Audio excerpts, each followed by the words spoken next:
My name is Brad, and I'm a U.S. Navy Vietnam veteran. For the past 10 years, we've been researching Navy deck logs to help Navy vets find evidence that their ships operated in locations that expose them to Agent Orange. If you want to do your own research, this video will show the step-by-step process of accessing the National Archives collection of U.S. Navy deck logs and understanding what's in the logs you find. If you can't find your ship, you can submit a free log research request to our Facebook group, Blue Water Navy Agent Orange Veterans, at the link shown at the bottom of this page. Before we get started, there's a few things to consider. The Archives has a pretty complete set of logs for the Vietnam era from 1962 through 1970. But the logs for 71 and later are only being slowly added after Social Security numbers and other personal information is removed. We'll talk about other ways to get exposure evidence in a future presentation, or you can go to the Facebook page shown on the first video page, and we'll do the search for you using some more advanced tools. This video was put together on a laptop computer with a separate larger screen, so the layout you see on the archive screen might be different depending on your hardware or the browser you're using. Also, the images from the archives page can be pretty large and chew up a lot of data, so we don't recommend using a cell phone on a metered connection. Okay, so let's get started on a search. To start your search, enter catalog.archives.gov in your browser search box and press enter. On the new screen, enter the name of your ship and the month and year you want to find. You should enter the full name, but not USS, or the hull number, or any punctuation. And don't worry about capitalization. You can leave out the month if you want to see a full list of logs available for the entire year. When you're done, just press enter to see your search results.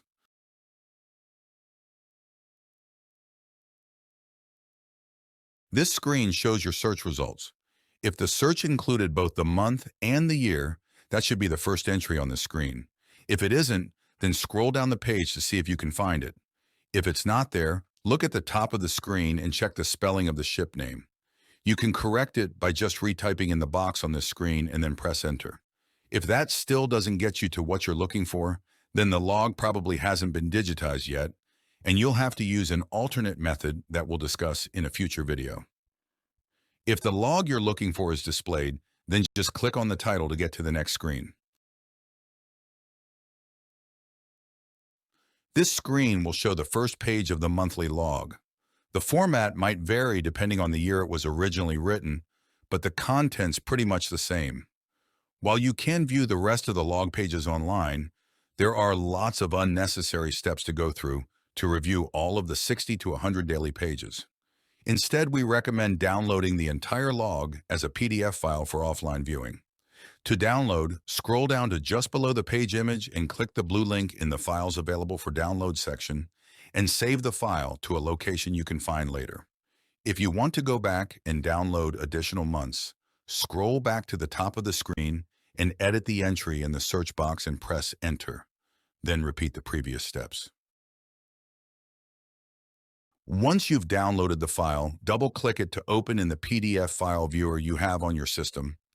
The first page of a logbook is just a cover page identifying the vessel name, the command that it's assigned to, and the starting and ending information. Sometimes that's useful, and sometimes it's just geographic coordinates. Not particularly useful at this point. Scroll down to the next page. The log format we're showing here was used from the early 60s to the early 70s. Page layouts changed several times during the 1900s. The content stayed the same, but might be relocated to different places on the page or on different pages. Later, we'll give a brief description of some of the variants. Each day will have at least one page for import, or several when at sea. Regulations define what information gets entered and when, but you'll see some variation from ship to ship. At the top of the first page every day, this header is filled out showing the basic identity, date, and time information. Below that is a short description of either the general location or the origin and destination if in transit. Then there are 3 blocks showing the geographic location of the ship at 0800, 1200, and 2000 each day. These are the locations that the VA uses to determine whether or not a ship was in an Agent Orange exposure area. These can be plotted, but are not particularly useful unless you also have a plot of the legally defined Agent Orange zone boundaries. We hope to cover that topic in the future video. The first entry of the day is always a standard format description of the vessel status as of midnight, noting current activity, other vessels present, organizational details, course and speed, and engineering status. This standard verbiage would be followed by other recordable activities during the rest of the midwatch. An interesting tradition is that the January 1st midwatch entry is always done as a poem. These can be pretty amusing or really painful. Throughout the day, routine but important events are documented, including course and speed changes, formation changes, unreps, musters, engineering plant lineups, and the like. Other less routine events are also recorded like injuries, AWOLs, captain's mast, air and naval gunfire support operations, emergencies, and any other significant unusual events. Next, we'll review a couple of variants of the deck log formats. Before 1964, deck logs usually looked like this, with an added page of meteorological readings, distance traveled, and fuel used. The position reports were also recorded on this page. Remarks were all on following pages. Also, these logs were often typed and a whole lot easier to read.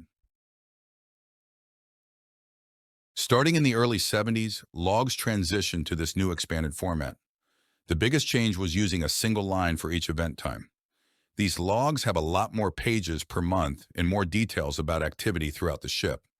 Position reporting was sometimes entered in the remarks area instead of the 3 daily position report boxes at the top of the page. This format also allowed for a clear minute-by-minute narrative describing emergency events such as fires or collisions, making it much easier to reconstruct the event. Thank you for viewing this presentation. Hopefully it will help in your search for U.S. Navy deck logs.